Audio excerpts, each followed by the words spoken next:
Hello and welcome. I'd first like to thank the library for having me do this program.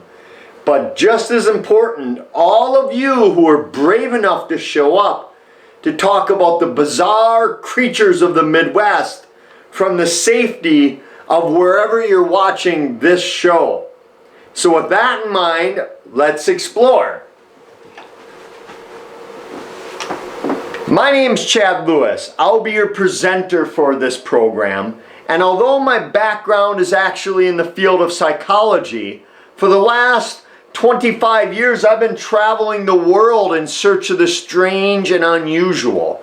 Everything from hunting for vampires over in Transylvania, looking for the Loch Ness Monster, crop circles, UFOs, reports of abductions, really odd people, strange places, you name it. If it's just a little offbeat and bizarre, I've traveled around the globe in search of these anomalies. But what I discovered on my travels is that sometimes the weirdest things happen right in your own backyard. So that's what we're going to explore for this program. Some of the weirdest creatures that the Midwest has to offer. For the next 45 minutes or so, we'll take a tour of the entire Midwest on some of the most bizarre creatures out there. Now I'm going to give you the background, the folklore, the eyewitness accounts. I'll talk a bit about some of our research at these places. Heck, I'll even provide you with the directions to these places. But I'm going to leave it up to each and every one of you to travel to these places on your own and determine for yourself whether or not you believe these legends are real. So with that, let's journey to some of the most unknown creatures in the Midwest.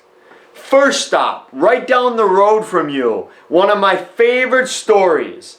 It's that of the Van Meter Visitor. The 5 nights of terror that happened in Van Meter, a small town about 20 minutes southwest of Des Moines.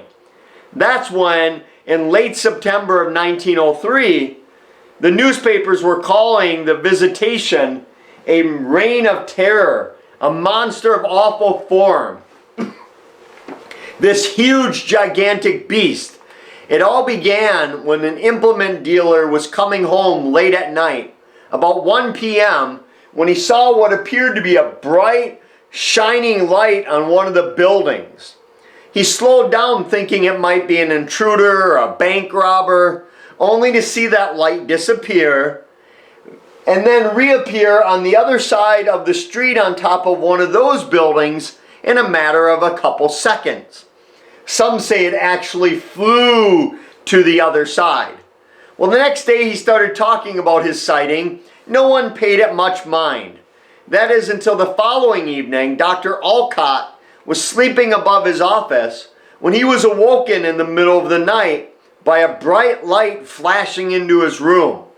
He went over to the window to see what was causing the light. And when he looked down onto the main drag of Van Meter, he saw this creature standing or lurking there. Said it was about 8 feet tall, had giant leather bat-like wings, had a horn on his head, and it was projecting that light that had awoken him. I have to give Dr. Alcott credit. He didn't just watch this thing. He grabbed his gun, went out and blasted it 5 times, kept the last shot in case he needed it, and barricaded himself in for the safety of the next morning. The next day, the town was split. Half the people thought it might be a monster. The other half thought it was still a bank robber or an intruder. One of those who did not believe in the creature was the bank manager, Clarence Dunn. So he grabbed a shotgun filled with buckshot, headed down to the town's bank and protected the money from the intruders. That is until about 1 a.m., he too noticed a bright light flashing in the bank. Behind it he could see what appeared to be some giant bird-like creature, an immense size. He actually was so terrified he blasted out the front window of the bank, shooting at the monster. The next morning, When safety arrived, he went out to see if he could find the carcass. At least some blood, feathers, fur, something. But he found nothing except 3 giant, 3-toed prints in the mud, similar to this. He took a cast of one of the prints, but we don't know what happened to it. Maybe it's been lost to history. Maybe it's in your attic or your basement right now. Now Van Meter was split. For 2 more nights, people were wondering what was going on. People saw it again, blasted at it. Finally, on the 5th night, they could take no more. They believed the thing was coming from the old abandoned coal mine on the outskirts of town, right next to this brick and tile factory here. So a posse of men gathered together with all their weapons and they waited.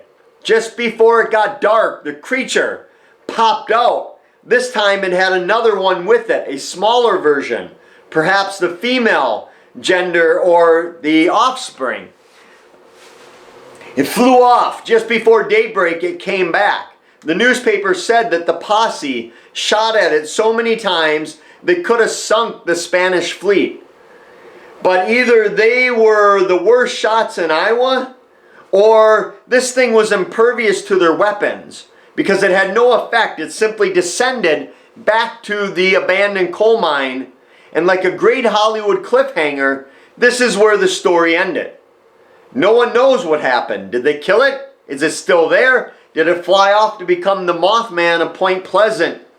We don't know. In fact, no one even knows how they covered up the old abandoned coal mine. You can see here I'm standing over the top of where the entrance was, and you wouldn't even know there was a huge mining operation there. Over the years, people forgot the story, except for the fact that kids, often teenagers, would go out to the remnant buildings of the brick and tile factory and see shadowy things moving and lurking about. They had forgotten the visitor story, so they blamed it on hauntings and ghosts.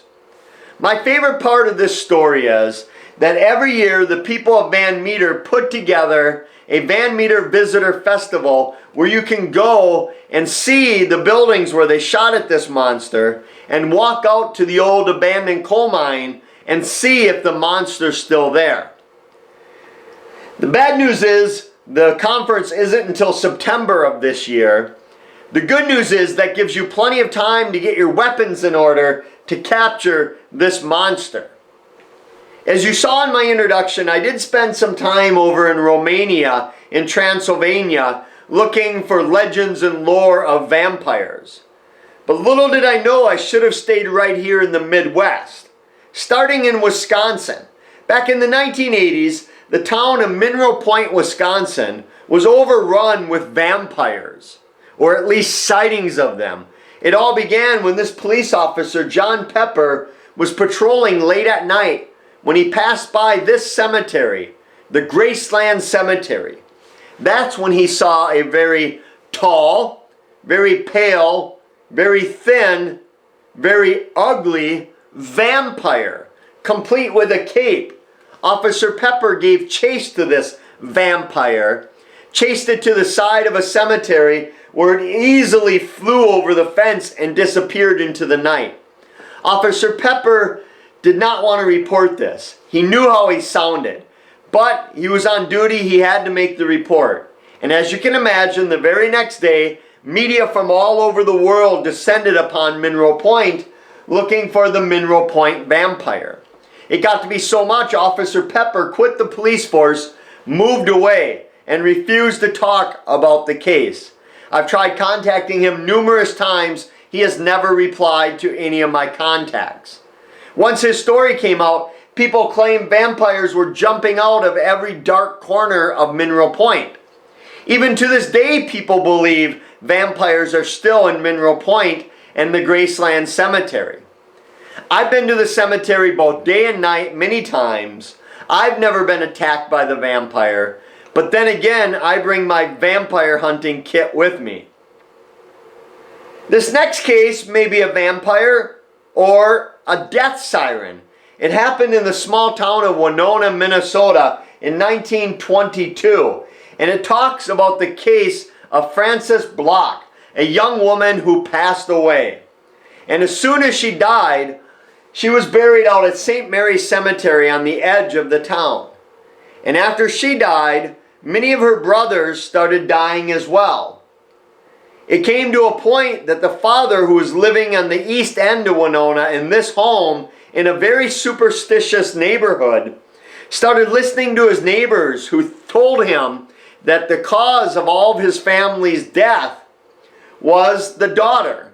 You see, the belief back then was the first child to die in a family would act like a death siren or some type of paranormal beacon, trying to entice their siblings to join them in death, like some vampire or siren.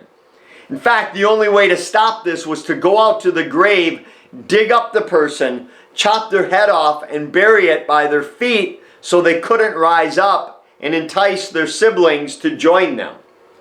So that's what he did. He went out to the cemetery, dug up his daughter's grave, was going to chop off her head, but then he got cold feet. He chickened out. Instead, he put a cross on her chin and reburied her. Well, of course, the police found out about this, and they went out to make sure he did not desecrate the body.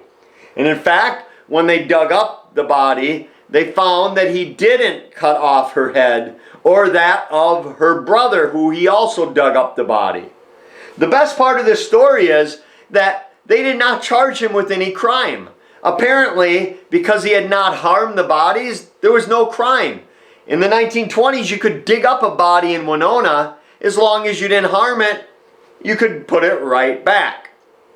Great case of maybe a death siren or a vampire. Here I am over at Loch Ness on one of my expeditions looking for the Loch Ness Monster. I'm the one over here in the blue coat without the really cool beard. Little did I know, I should have stayed here in the Midwest. Well, the Mississippi River, that is. Back in the late 1800s, early 1900s, people were terrified of the Mississippi River. Parents did not want their children playing down there because newspapers kept saying there was a giant monster living in the river, all the way down south to the end of the river, all the way up to northern Minnesota to the start of the river. They claimed that this thing was 10 feet long, 250 pounds, and covered in this thick, scale-like armor that a bullet would not even pierce. Then parents really got terrified because what happened was they were finding a lot of men were drowning in the Mississippi River.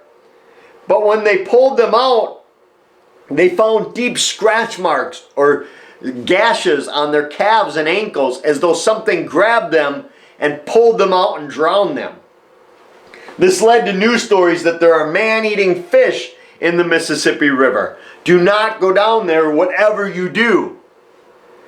But then the newspaper said, don't worry, we found the answer. We've solved this case. It's okay, you can go back. It's nothing more than a couple alligator gar swimming around.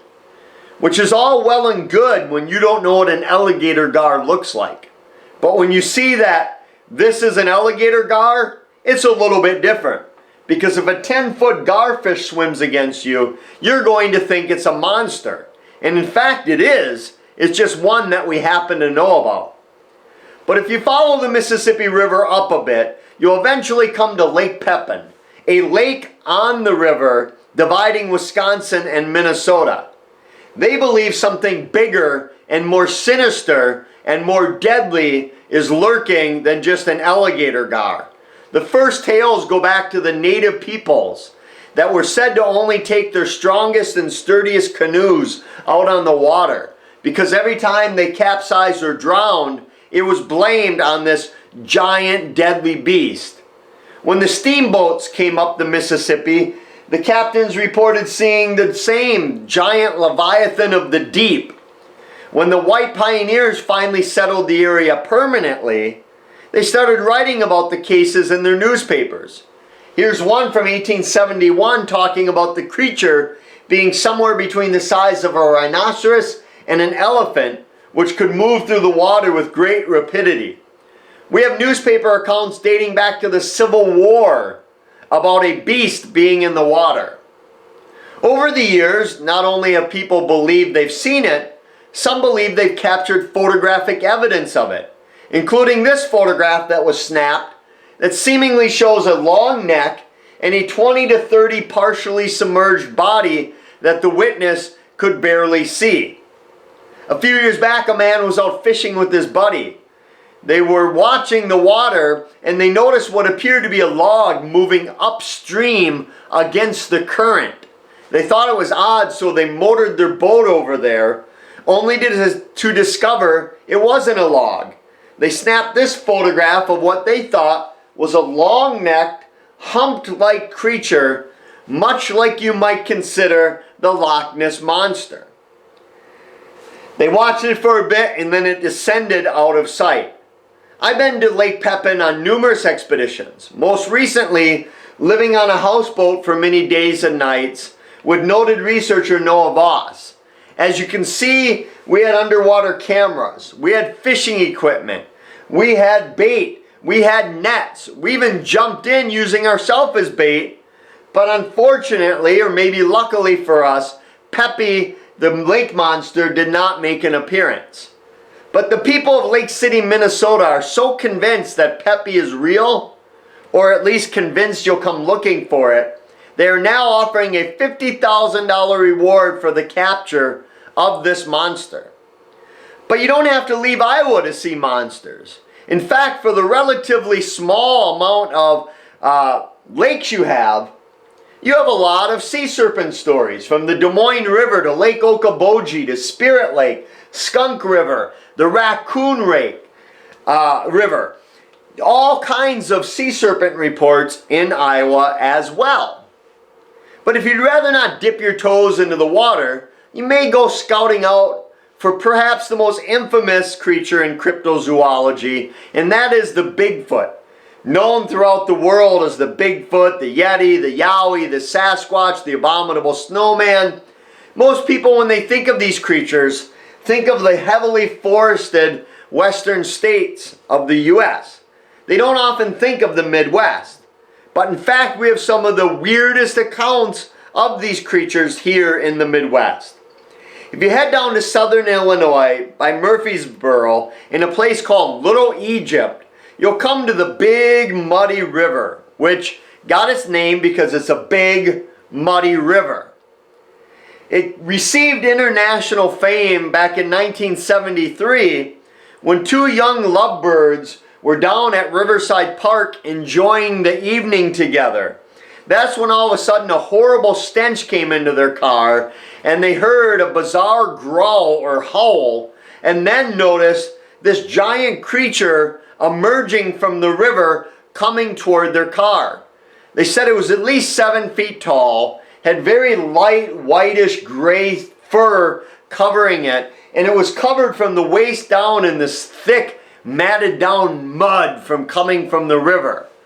They were terrified of this monster. They immediately drove down, even though it was late at night, to the law enforcement agency. Several officers showed up, scouring the area for this thing, whatever it was. While they were there, they could still smell the terrible smell in the area. They also saw several indentations they thought were footprints in the thick mud. That's when one of the officers heard a growl in the woods, dropped his revolver and left the woods, would not go back for it. Several hours later, he garnered the courage to go back in. That story was never reported to the public because it looked so bad. It wasn't until we interviewed several of the officers that were there that night that told us the story about the dropped gun. But the stories of Murfreesboro and the Mud Monster go back many, many years. Here's a story from 1949, a newspaper article offering a $100 reward for anyone who could trap the strange-looking monster out in Murfreesboro. 1998, Bob Raymond owned a junkyard on the outskirts of town. And he was having trouble with teenagers coming in and ripping out the tape decks of the cars or the CD players. And so he hired a security guard, but they had the plan that if any intruders came in, they would both go out there together to confront the trespassers. And Bob told me that one night, the security guard saw something big moving at the back of the junkyard. So he called Bob, and together they went out there. As they were walking back, they could see something big in the shadows moving. And then they caught a glimpse of the eyes, glowing red eyes staring at them, and a horrible smell. They were staring at some huge monster shuffling back and forth between the cars, mumbling to itself in some unknown, unintelligible language of some sort.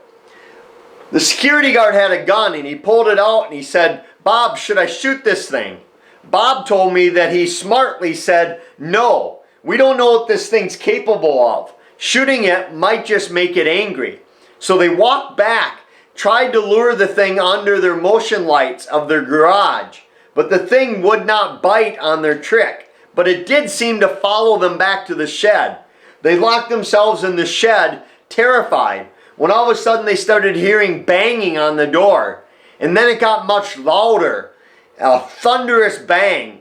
Bob told me he believed the thing was throwing boulders at the door, but not trying to break in, because Bob thought it could have easily done that. But more sinister, this goal seemed to be to terrify the witnesses. Finally, after calming down, Bob and the security guard tore out of there. Next day, they found giant footprints around the area where that creature was spotted. But you don't have to believe Bob. You don't have to take my word for it. You can go there on your own and check the river out for yourself. Just probably don't go swimming in the river. You'll probably come out looking like a mud monster. Or you can just check out my book on the subject and save yourself perhaps an attack of the monster. In Iowa, you have your own mud monster over in Metz, on Metz Bridge. The story is, many years ago, a man was driving home drunk from one of the bars, and the intoxicated man lost control of his vehicle, drove over the bridge, and drowned in the water down below. Now the legend is, if you go to the bridge, you might encounter the phantom car or vehicle of that driver. Many people see the headlights coming toward them, either in front or behind, only to have them vanish right before their eyes. But my favorite story of Metz Bridge is the mud monster. Just like the Murfreesboro mud monster, the Big Muddy, this thing seems to be a Bigfoot looking creature caked in mud. As you can see, with the evidence of all the graffiti, lots of kids go out to this bridge. Oftentimes they believe they've encountered the monster. One guy told me he actually saw it decades ago walking on top of the water. Not in the water, walking on top of it. That was enough to take him and make him not want to ever visit the place again. But this next creature I'm going to tell you about is one you might not want to know about. It's certainly one you don't want to say its name, because many cultures believe that this next creature can do you harm. And of course, that creature is the Windigo, the winter monster of the north. It began as a First Nation spirit or creature or legend up in the north woods of Canada. And this creature, which was gigantic proportions, in northern Minnesota, they thought the Windigo was a harbinger of death, a death omen, that if you saw it, much like seeing or hearing the Irish Banshee, it meant you or someone you knew was going to die very shortly. The creature was always reported to be very skeletal looking, tall, very thin. Sometimes it's missing its own mouth and lips as it's consumed them in its never-ending hunt for human flesh. Many believe it could possess you and turn you into a Windigo as well, or just outright kill you and consume you, again in its insatiable hunger for human flesh. One of my favorite places that has a legend in the Midwest of the Windigo is just east of Bemidji, Minnesota, in a place aptly named Lake Windigo. It's a lake on an island on a lake, which makes it an anomaly in its own right, featured here in Ripley's Believe It or Not cartoon as the lake within a lake. There have been many stories about the haunted lake itself. Several books have been written about it. One of my favorite tales tells of a group of people going out to the island. And when the women started setting up base camp and cooking, the men went into the woods to hunt for game. When they didn't return that night, the women got scared. The next morning they went looking for them, only to find them strung up and skinned, hanging from the trees. They left the island, vowing never to return, saying it was cursed, it was bad medicine. When help arrived to look for the bodies, they were never found, and to this day, nobody has ever found the bodies of those missing men. There are other tales of people finding giant holes in the ice of Lake Windigo with huge footprints coming out, as though the Windigo came out of the water, walked to the island to search for its next kill or its prey. Back in the winter of 2015, I set off on an expedition with two of my colleagues to Lake Windigo. Left with Kevin Nelson here, as you can see with the hat and beard, and Noah Voss on the other side.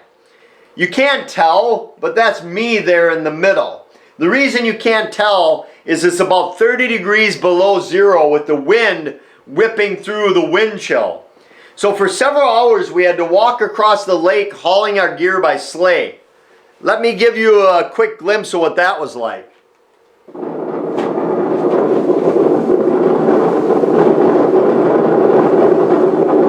So you can see we're tethered together here in case one of us fell through, the other two could pull them out. We finally made it to the lake. Many believe the lake itself is the Windigo. While we got there, my colleague Noah here, Noah and I, there he is, decided we were going to spend the expedition in our tent. But my colleague Kevin over here, he wanted more of an adventure. So he was going to spend the expedition in his hammock outside in 30 degree below zero weather. First thing we had to do is get our fire going. Not only for heat, warmth, and light, but we also had to keep our tallow hot. Tallow is an animal fat, and many believe that you can kill the Windigo with hot tallow. That you can pour the hot tallow down his throat, it will melt its icy heart, and it will die.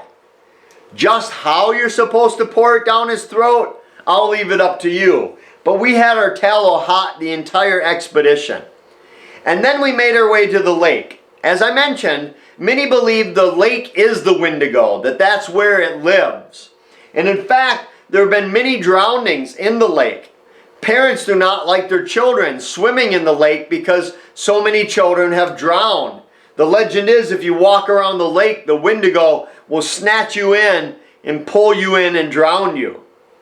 So one night when we had a great base campfire going, Noah and I decided to go try to conjure up the Windigo in the middle of the lake.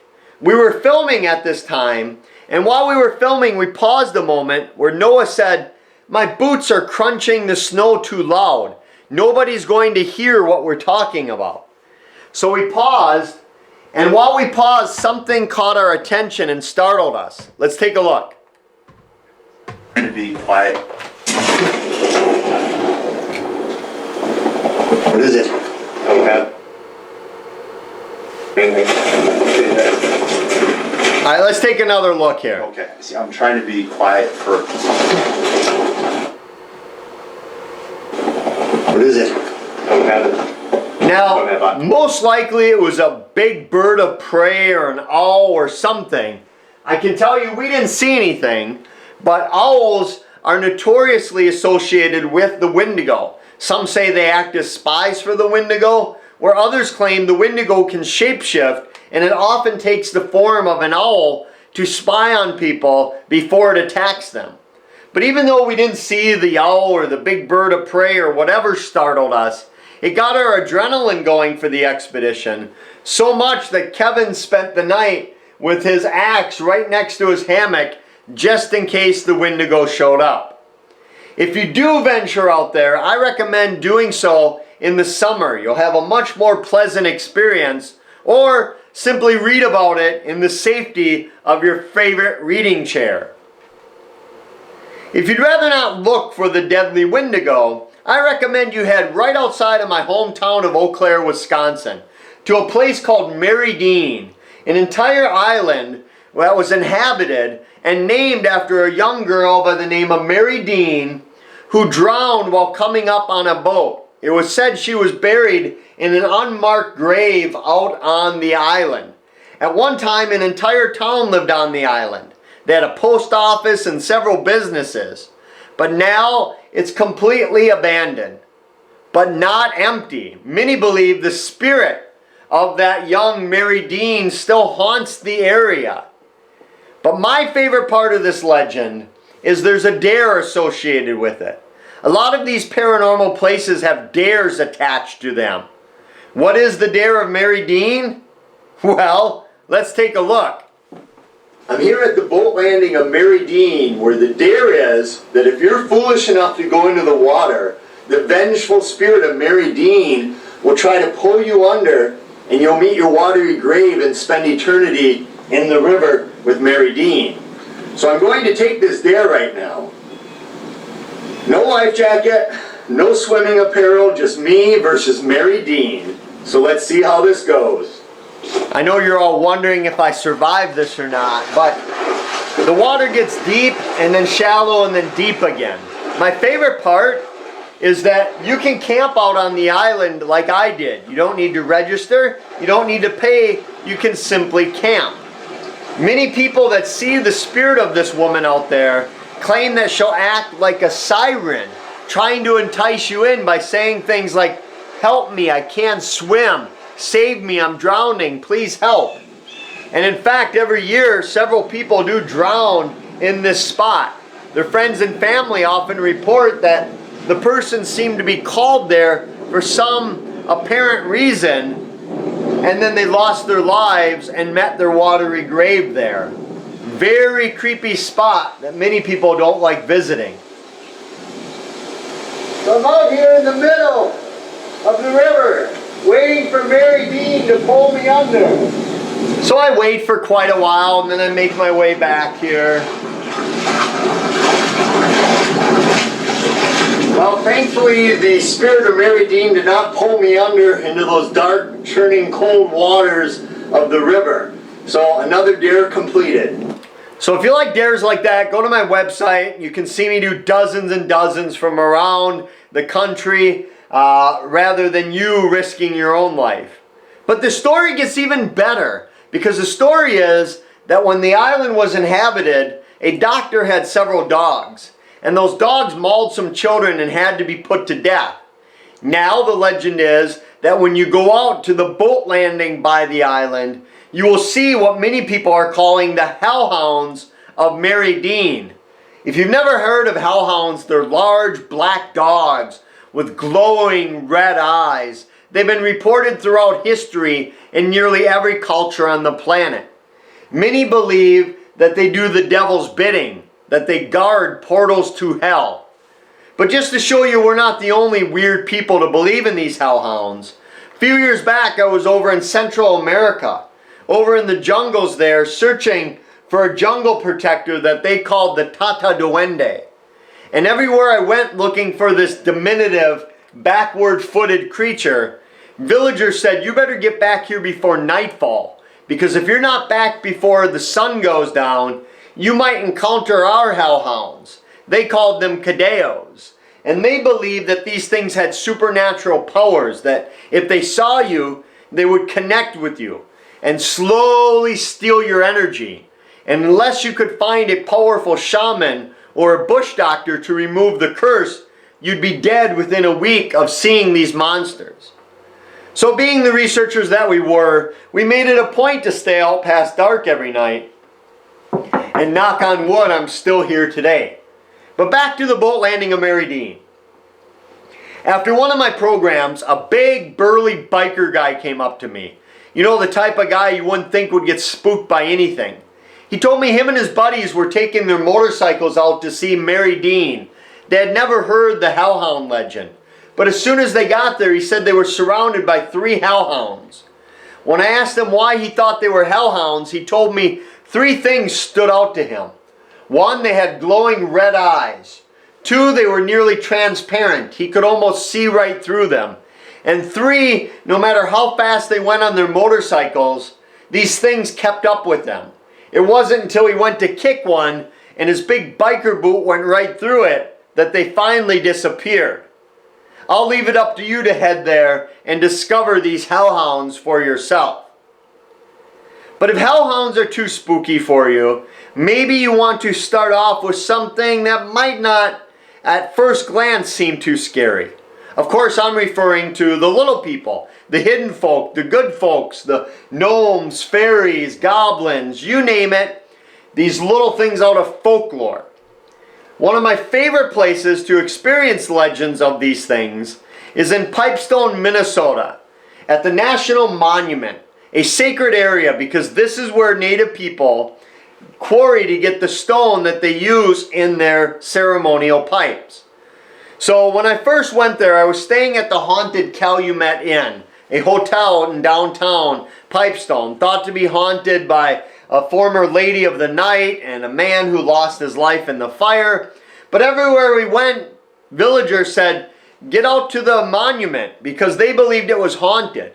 They told me that while walking along the trails, you could often see and hear the ghostly image of what appeared to be a native man dressed in full native regalia.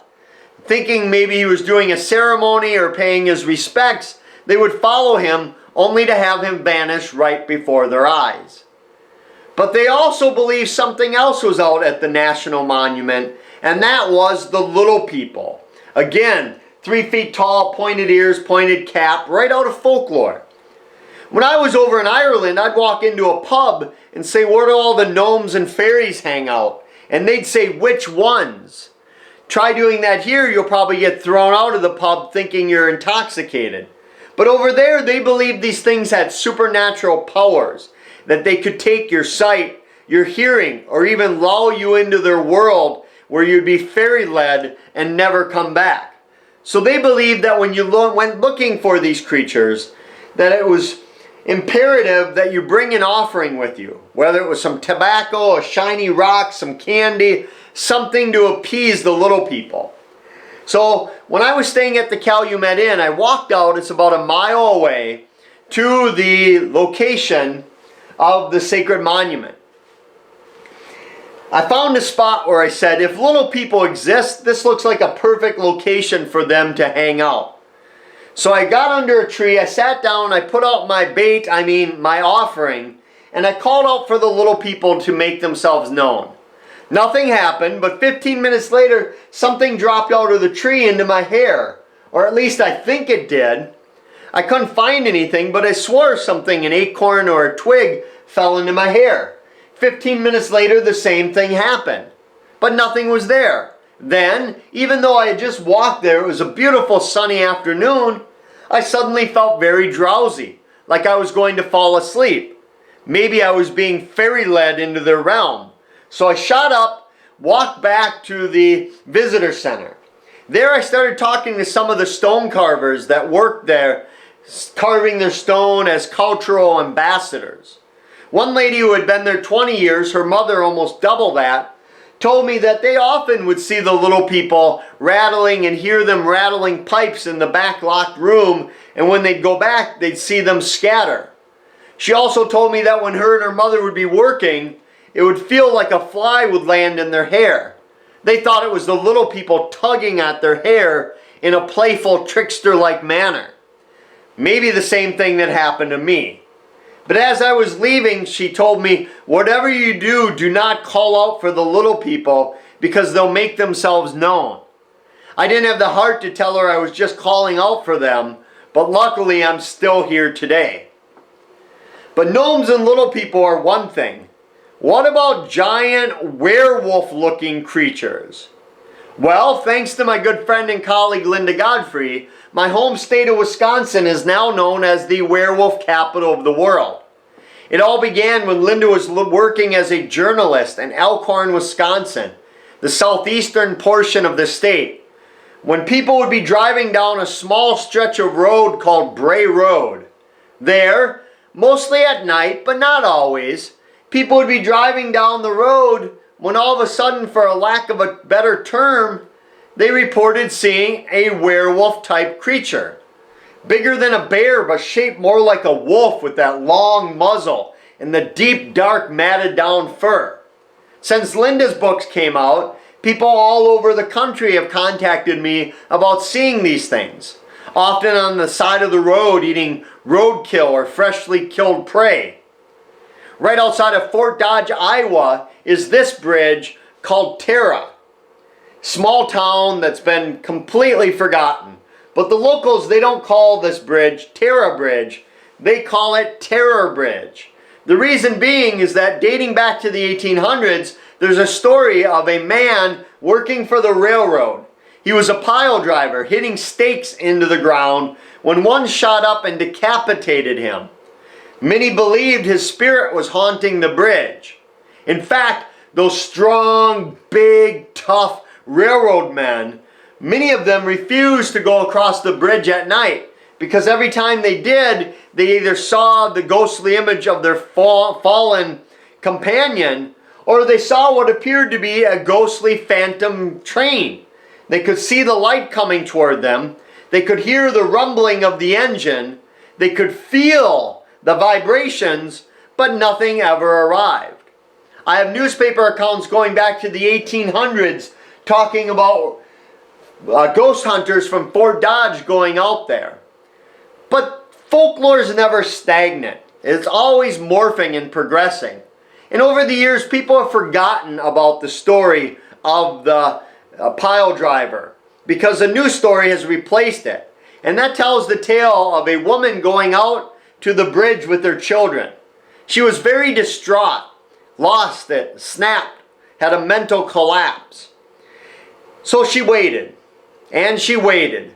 Eventually a train came rumbling by, and one by one she threw her children over onto that oncoming train where they met their end.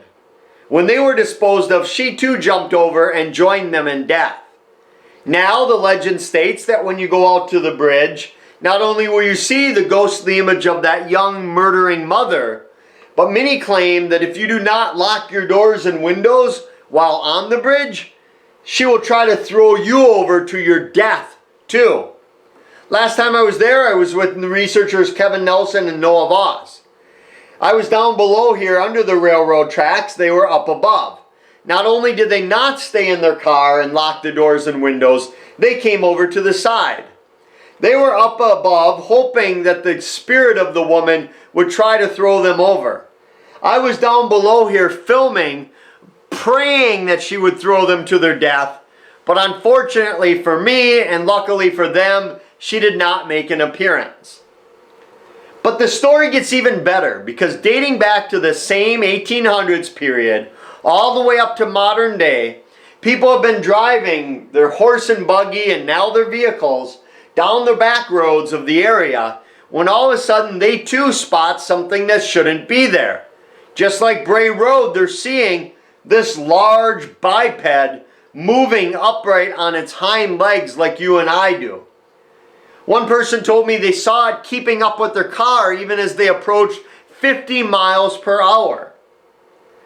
What I love about these stories though is that outside of charging at a couple vehicles, the creatures seem to be just as afraid of witnesses as witnesses are of them. And rather than attack people, they seem to rather just scurry back into the brush undetected. So the good news is if you go looking for these creatures, most likely you probably won't die. Well, 50-50. The choice is up to you. But as I'm running low on time today, here's what I hope you take from this program. That these stories happen all over the place, to believers, to skeptics, and everybody in between. A lot of the time they happen when people are just simply driving by when they catch something that they didn't think was real. Something that science says doesn't exist. Skeptics say they can't exist, yet hundreds of people in the Midwest are coming face to face with these creatures every single year. So keep an eye out, because you never know when you might be the next to experience one of these strange creatures. And with that, if you want more information, my website has more than you could ever want or possibly need. But I hope your adventure doesn't end here after watching the program. Grab one of my books, go on your own adventure of the Midwest, and I think you'll discover that we live in one heck of a weird area. That when you go on your adventure, you're going to see odd things. You'll meet some weird people. And along the way, you might just discover that the scariest thing out there is often yourself. So with that, I'd like to thank all of you for coming. If you don't want your adventure to end, go to my website, chadlewisresearch.com, get any of my books, type in the library code of library, and you'll get 15% off any of my books. But I do want to again thank the library for having me here for this program. I can't think of a time in our history when the library was more important than it is today. With everything that's going on in politics, society, the pandemic, the library is that treasure that is the fabric that keeps the community together.